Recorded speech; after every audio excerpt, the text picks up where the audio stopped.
Doctor Ushma skin and hair క్లినిక్లో మీ చర్మం, జుట్టు సమస్యలకు సరికొత్త పరిష్కారాలు అందిస్తున్నాం.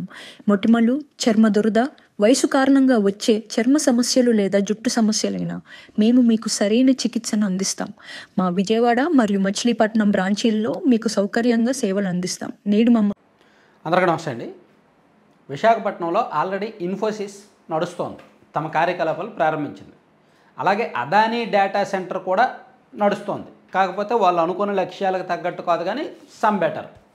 అయితే ఇంకా ప్రముఖ సంస్థలు Cognizant, Microsoft, Google, TCS, IBM లాంటి ఇంకా పెద్ద పెద్ద ప్రముఖ సంస్థలు విశాఖపట్నంలో కార్యకలాపాలు మొదలుపెట్టే అవకాశాలు ఉన్నాయి. భవిష్యత్తులో రాబోయే 3 ఏళ్లలో విశాఖపట్నంలో ఖచ్చితంగా మన సౌత్ ఇండియాలోనే one of the biggest IT కేంద్రంగా విశాఖపట్నం మారిన ఆశ్చర్యపోవక్కర్లా.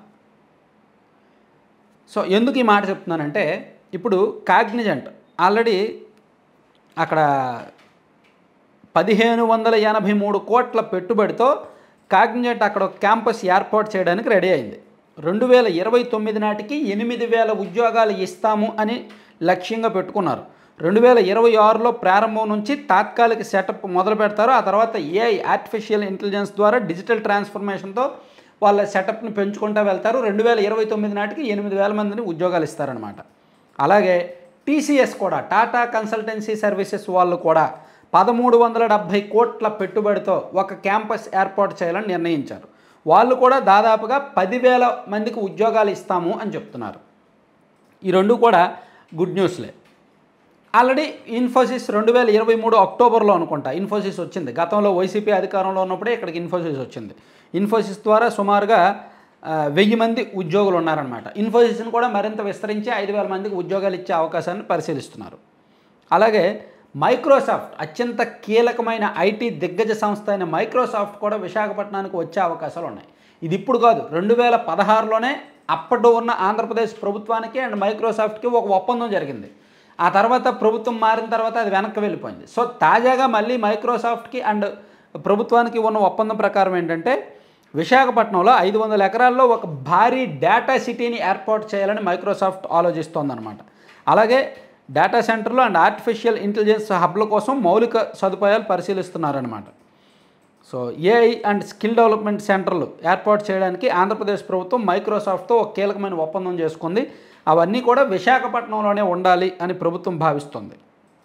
దాంతోపాటు మరో దిగ్గజ సంస్థ గూగుల్ కూడా విశాఖపట్నానికి వచ్చే అవకాశాలు ఉన్నాయి. ఎందుకంటే ఇది ఎలా చెప్పగలమంటే, గూగుల్ డేటా సెంటర్ ఒకటి ఏర్పాటు చేయాలని విశాఖపట్నంలోని తర్లువాడ ప్రాంతంలో ఐటీ హబ్తో పాటు గూగుల్ ఒక పెద్ద డేటా సెంటర్ ఏర్పాటు చేయడానికి 250 ఎకరాల భూమిని గుర్తించారు. దీనిలో కూడా artificial intelligence and Google cloud data centre ఉంటుందన్నమాట. So knowledge academy hub, data centre ఇవన్నీ కూడా రెడీ అవుతున్నాయి. సో ఇవన్నీ కూడా విశాఖపట్నంలో ఎందుకు వస్తున్నాయి? విశాఖపట్నానికి రావడానికి కారణం ఏంటంటే, ఆల్రెడీ విశాఖపట్నం డెవలప్ అయిన సిటీ. సో దాన్ని వైసీపీ అధికారంలో ఉన్నప్పుడు పరిపాలనా రాజధాని చేసేస్తాము అది ఇదని నాటకాలు ఆడారు తప్ప, విశాఖపట్నంలో ఐటీ సంస్థలు తీసుకొచ్చి లేదా ఫార్మాసిటీగా మార్చి అక్కడ ఉన్న వనరులను వాడుకొని ఉద్యోగాలు కల్పిద్దాము అని ఆలోచించాల. మేము పరిపాలనా రాజధాని చేస్తామని చెప్పి ఒక రిషికొండలో ఒక పెద్ద ప్యాలెస్ కట్టేసుకొని ఏదో రాజకీయ డ్రామాలు ఆడి అక్కడ ఉన్న భూములను, ప్రభుత్వ భూములను, అసైన్మెంట్ భూములని కబ్జా చేసి గొడవ ప్రాంతాల మధ్య విద్వేషాలు సృష్టించారే తప్ప, పరిపాలనా రాజధాని అయినా కాకపోయినా ఈ ప్రాంతాన్ని డెవలప్ చేద్దాం, ఇక్కడ వాళ్ళకు ఉద్యోగాలు ఇద్దామని గత ప్రభుత్వం భావించాల. కానీ ఈ ప్రభుత్వం అధికారంలోకి వచ్చాక ఐటీ సంస్థలు ఏమైనా వస్తే ఫస్ట్ ప్రయారిటీ విశాఖపట్నం ఇస్తున్నారు. ఎందుకంటే ఉత్తరాంధ్ర ప్రాంతం నుంచి ఎక్కువగా బెంగళూరు, హైదరాబాద్ ఆ ప్రాంతాల్లో ఐటీ ఎంప్లాయీస్ అక్కడికి వెళ్ళిపోయారు. అక్కడ చదువుకొని ఉత్తరాంధ్ర ప్రాంతాల్లో చదువుకొని అక్కడికి వెళ్ళి ఉద్యోగాలు చేసుకుంటున్నారు. వాళ్ళు మళ్ళీ వెనక్కి వస్తే విశాఖపట్నం బాగుంటుంది కదా. అంటే మ్యాన్ పవర్ పరంగా ఇబ్బంది లేదు, హ్యూమన్ రిసోర్సెస్ పరంగా అక్కడ ఇబ్బంది లేదు. దాంతోపాటు విశాఖపట్నం సిటీ కూడా కనెక్టివిటీ బాగుంటుంది, రోడ్డు కనెక్టివిటీ ఉంటుంది, చెన్నై కోల్కతా హైవేకి మధ్యలో ఉంటుంది.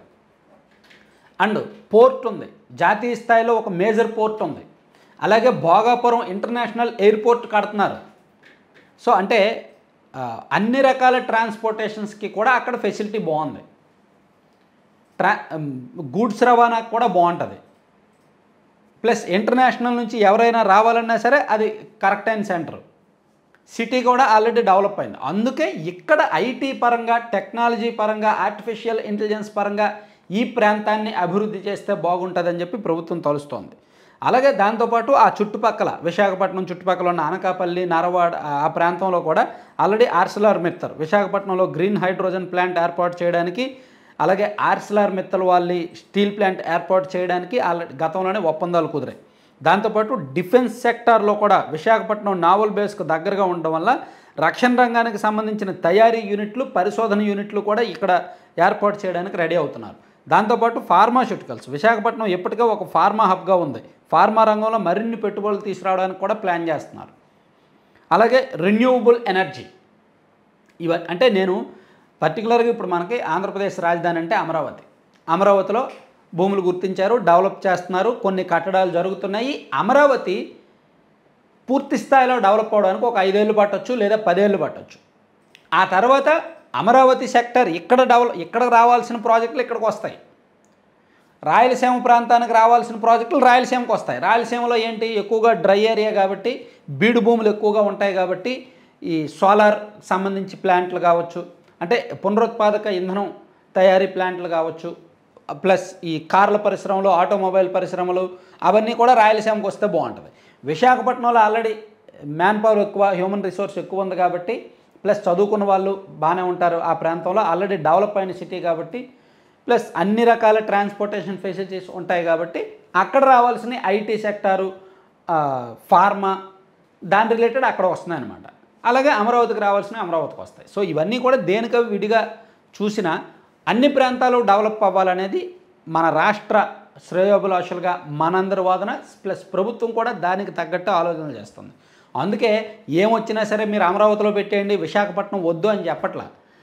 నారా లోకేష్ గారు కూడా ఒక 6 నెలల కిందట అమెరికా వెళ్ళినప్పుడు ఆయన ఏం చెప్పారు, టెస్లా అనేది వస్తే, ఇండియా వస్తే ఖచ్చితంగా ఆంధ్రప్రదేశ్ వస్తుంది, ఆంధ్రప్రదేశ్లో కూడా అమరావతిలో పెడతాము అని చెప్పారు.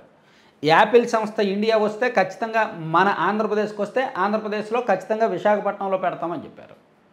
అలాగే మైక్రోసాఫ్ట్, గూగుల్ లాంటివి కూడా విశాఖపట్నంలో అంటున్నారు.